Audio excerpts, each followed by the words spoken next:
సంపూర్ణ కార్తీక మహాపురాణము 4వ రోజు పారాయణము సప్తమాధ్యాయము. ఈ 4వ రోజు పారాయణములో జనకరాజుకు వశిష్ఠ మునీంద్రులు కార్తీక మాసంలో చేయవలసినటువంటి పుష్పార్చన, ఫలదానము, దీపవిధి వంటి అనేక విశేషాలను గురించి తెలియజేశారు. ఇప్పుడు వాటిని కూడా మనం తెలుసుకుందాం. ఈ కార్తీక మాసములో కమలనాభుడైన శ్రీహరిని కమలాలచే పూజించటం వలన కమలాసని అయిన లక్ష్మీదేవి ఆ భక్తుల ఇండ్ల శ్రీనివాసం ఏర్పరచుకుంటుంది. తులసీ దళాలతో కానీ, జాజి పువ్వులతో కానీ, మారేడు దళాలతో కానీ పూజించేవారు తిరిగి ఈ భూమిపై జన్మించరు. ఎవరైతే ఈ కార్తీక మాసములో భక్తియుతులై పళ్లను దానం చేస్తారో వారి పాపాలు సూర్యోదయానికి చీకట్ల వలె చెదిరిపోతాయి. బ్రాహ్మణ సమేతులై ఉసిరి చెట్టు ఉన్న కాయలతో పూజించేవారిని చేసేవారి దరిచేరటానికి సైతం కూడా శక్తి కలిసిపోతాయి. కార్తీకంలో ఎవరైతే సాలగ్రామ చెట్టు కింద సాలగ్రాలతో పూజ చేసేవారు వారికి మించిన ధన్యుడెవరు విష్ణువు వలె ఆనందిస్తారు. ఎవరైతే కార్తీక మాసంలో విష్ణువాలయంలో మామిడాకుల తోరణం కడతారో వాళ్ళు పరమపదాన్ని పొందుతారు. అలాగే పువ్వులతో కానీ, అరటి స్తంభాలతో కానీ మండపము కట్టిన వాళ్ళు వైకుంఠములో విష్ణువు సామీప్యాన్ని పొందుతారు. ఒక్కసారైనా శ్రీహరికి సాష్టాంగ దండ ప్రమాణములు చేసిన వాళ్ళు అశ్వమేధ పుణ్యవంతులు అవుతారు. ఇంకా విష్ణువునకు ఎదురుగా జప, హోమ, దేవతార్చనలు చేసేవాళ్ళు పితరులతో సహా వైకుంఠానికి వెళ్ళి సుఖిస్తారు. స్నానము చేసి తడిబట్టలతో ఉన్నవానికి పొడిబట్టను దానము చేసిన వాడు కూడా 10,000 అశ్వమేధాల ఫలాన్ని ఖచ్చితంగా పొందుతారు. ఆలయ శిఖరముపై ధ్వజారోహణము చేసిన వారి పాపాలు గాలికి పుష్పము పరాగము వలె ఎగిరిపోతాయి. నల్లని లేదా తెల్లని అవిసెపూలతో హరిపూజను చేసిన వారికి 10,000 యజ్ఞాల ఫలితము ప్రాప్తిస్తుంది. కార్తీక మాసమందు ఏ స్త్రీ అయితే బృందావన గోమయంతో అలికి పంచరంగులతోనూ శంఖ, పద్మ, స్వస్తికారి, నందాదీపాన్ని అర్చించడం వలన కలిగే పుణ్యాన్ని 1000 నోళ్ల ఆదిశేషుడైనా పొగడలేడు. ఈ కార్తీక మాసములో శివుని జిల్లేడు పూలతో పూజించిన వాడు దీర్ఘాయువంతుడై అంత్యాన మోక్షాన్ని తప్పక పొందుతాడు. విష్ణువాలయంలో మండపాన్ని అలంకరించిన వారు హరిమందిరములో చిరస్థాయిగా ఉంటారు. హరిని మల్లెపువ్వులతో పూజించిన వారి పాపాలు సర్వనాశనమైపోతాయి. తులసీ గంధముతో సాలగ్రామ పూజను చేసిన వారు వైకుంఠాన్ని పొందుతారు. అలాగే విష్ణు సన్నిధిలో నాట్యమును చేసిన వారి యొక్క పూర్వసంచిత పాపాలన్నీ నాశనమైపోతాయి. భక్తియుక్తులై అన్నదానములు చేసేవారి పాపాలు గాలికి మంచు తునకల వలె ఎగిరిపోతాయి.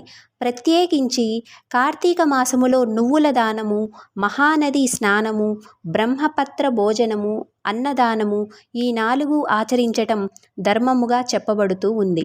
స్నానదానాదులను ఆచరింపని వారు, లోబి అయి యథాశక్తిగా చేయని వారు 100 జన్మలు కుక్కలుగా పుట్టి కడపట చండాలుడుగా జన్మిస్తారు. కార్తీక వ్రత శూన్యులు మరుజన్మలో గాడిదగా పుట్టి తదుపరి 100 పుట్టుకలు శునకముగా జన్మిస్తారు. అలాగే ఈ కార్తీక మాసములో శ్రీహరిని కదంబ పుష్పాలతో పూజించిన వారు సూర్యమండలములో నివసిస్తారు. కార్తీక మాసములో ఎవరైతే అవిసె పువ్వుల మాలికలతో శ్రీహరిని పూజిస్తారో వారు స్వర్గాధిపతులవుతారు. తులసీ దళాలతో విష్ణువుని పూజించే వనితలు వైకుంఠాన్ని పొందుతారు.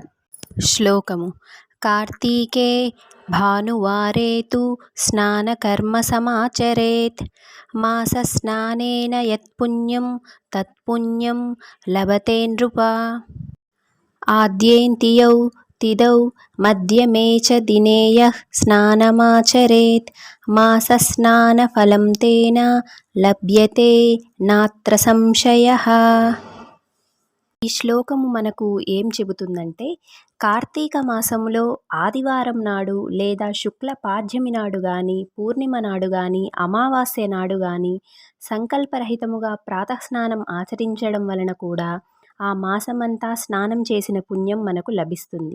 ఆపాటి శక్తి కూడా లేని వాళ్ళు కార్తీక మాసము నెల రోజులు కూడా ఈ సంపూర్ణ కార్తీక మహాపురాణాన్ని చదివినా వినినా కూడా స్నానఫలాన్ని తప్పక పొందగలుగుతారు. కార్తీక మాసం సాయంకాలాల్లో దేవాలయాల్లో శివ విష్ణు స్తోత్రాలను పఠించేవారు కొంతకాలం స్వర్గలోకములో ఉండి అనంతరము ధ్రువలోకాన్ని పొందుతారు. ఇలా ప్రతి కార్తీక మాసంలో ఎవరైతే హరిహరులను స్మరించకుండా ఉంటారో వాళ్ళు 7 జన్మల పాటు నక్కలుగా పుడతారనడంలో ఎటువంటి సందేహమూ లేదు. సప్తమాధ్యాయ సమాప్తః. అష్టమాధ్యాయము. వశిష్ఠుడు చెప్పినదంతా విని జనకుడు ఇలా అడుగుతున్నాడు. మహర్షి, మీరు చెప్పినవన్నీ వినిన తరువాత నాకొక సందేహము కలుగుతుంది. కేవలము కార్తీక వ్రతాచరణం చేతనే సమస్త పాపాలు హరించుకుపోయి వైకుంఠాన్ని పొందుతారని చెప్పటంలో మర్మమేమిటి? ఇది ఎలా సంభవము? అత్యంత స్వల్పమైన పుణ్యము మాత్రమే చేయటం వలన గొప్ప గొప్ప పాపాలు ఎలా నశించిపోతాయి? మహాపాపులైన వాళ్ళు సహితము అతి స్వల్ప కార్యమైన కార్తీక వ్రతాచరణము వలన పాపరహితులు పుణ్యాత్ములు ఎలా అవుతారు? వీటికి మీ సమాధానమేమిటి అని జనక మహారాజు వశిష్ఠుని ప్రశ్నించారు. మహారాజా, మంచి విమర్శే చేశావు, చెబుతాను విను. ధర్మాన్ని సూక్ష్మంగా ఆచరించాలే గాని స్థూల రూపాన్ని మాత్రమే ఆలోచించకూడదు. ధర్మాలన్నీ గుణత్రయముతో కూడుకుని స్వల్ప అల్పతలను సిద్ధింపచేసుకుంటాయి. మూల ప్రకృతి అయిన మహామాయ కారణంగా సత్వ, రజో, తమో గుణములనే 3 గుణాలు ఏర్పడ్డాయి. వీటిలో సత్వగుణ ప్రధానమైనవి ధర్మ సూక్ష్మాలు. కర్మకాండ, తపస్సు, ప్రాయశ్చిత్తాలన్నీ కూడా రజోగుణం వలన ఏర్పడ్డాయి. అలాగే తర్కము, దైవేతర చింతనతో సాగించే దైవీయ కృత్యాలు, ఆచరించేటటువంటి దాన ధర్మాలు ఇవన్నీ కూడా తమోగుణము వల్ల ఏర్పడ్డాయి. వీటిలో సత్వగుణము ప్రధానముగా ఆచరించే ధర్మాలు స్వల్పముగా తోచినప్పటికీ దేశకాల యోగ్యతాదుల వలన విశేష ఫలాలను అందిస్తాయి. దేశము అంటే పుణ్యక్షేత్రము, కాలము అంటే పుణ్యకాలము, యోగ్యత అంటే పాత్రత. బ్రహ్మజ్ఞత కలవాళ్ళు ఈ మూడింటిని చింతించకుండా చేసే సర్వధర్మాలు తామసాలు, వీటి వలన పాపాలు నశించవు. కాబట్టి దేశకాల యోగ్యతలను విచారించి చేసేవే సత్వధర్మాలు. వీటిలో కొన్ని సమకూడి కొన్ని సమకూరక జరిపేవి రజోగుణ ధర్మాలని వేరే చెప్పనవసరం లేదు. జనకరాజా, అన్నింటికీ కర్మమే మూలము. ఎవరి కర్మను బట్టి వారికి ఫలితాలు ఉంటాయి. అయినప్పటికీ మనిషికి జ్ఞానము అనేది ఉన్నందువలన ఆచరించే ధర్మాలను పై మూడింటితో పోల్చుకొని ప్రయత్నపూర్వకముగానైనా ఆచరించాలి. ఈ విధంగా 3 కలిసి వచ్చినప్పుడు ఆచరించినటువంటి ధర్మము అక్షయమైన ఫలితాన్ని ఇస్తుంది. రాజా, పర్వతమంత ఎత్తు కట్టెలను పేర్చి వాటి మధ్య గురువిందగింజంత అగ్నికణాన్ని ఉంచితే ఆ అగ్నికణము ఆ కట్టెలను ఎలా కాల్చివేయగలుగుతుందో, సువిశాలమైన నట్టింట పెట్టిన నలుసంత దీపము కూడా ఆ ఇంటి చీకట్లను ఎలా తొలగిస్తుందో, అదేవిధంగా తెలిసి గాని తెలియక గాని పుణ్యకాలములో పుణ్యక్షేత్రములో పుణ్యమూర్తుల వలన ఆచరించే ధర్మము అనంత పాపాలను దగ్ధం చేసి మోక్షానికి మార్గాన్ని వేస్తుంది. ఇందుకు ఉదాహరణగా ఒక కథ చెబుతాను విను. అజామీలుని కథ. పూర్వకాలమున సత్యనిష్ఠుడనే బ్రాహ్మణునికి అజామిలుడనే కుమారుడు ఉండేవాడు. వాడు పరమ దురాచరుడు, దాసీ సాంగత్యపరుడు, హింసాప్రియుడుగా ఉండేవాడు. సాటి బ్రాహ్మణ గృహములోని ఒకానొక దాసితో సాంగత్యము పెట్టుకొని తల్లిదండ్రులను మీరి ఆ దాసీదానితోనే భోజన శయనాదులన్నింటినీ నిర్వర్తిస్తూ కామాంధుడై వైదిక కర్మలన్నింటినీ విడిచిపెట్టి కేవలం కామాసక్తుడై ప్రవర్తించసాగాడు. తద్వారా బంధువులంతా అతనిని వదిలివేశారు, కులము వాళ్ళు వదిలివేశారు. ఇలా అతను ఇల్లు వదిలి వెళ్ళిపోవలసి వచ్చింది.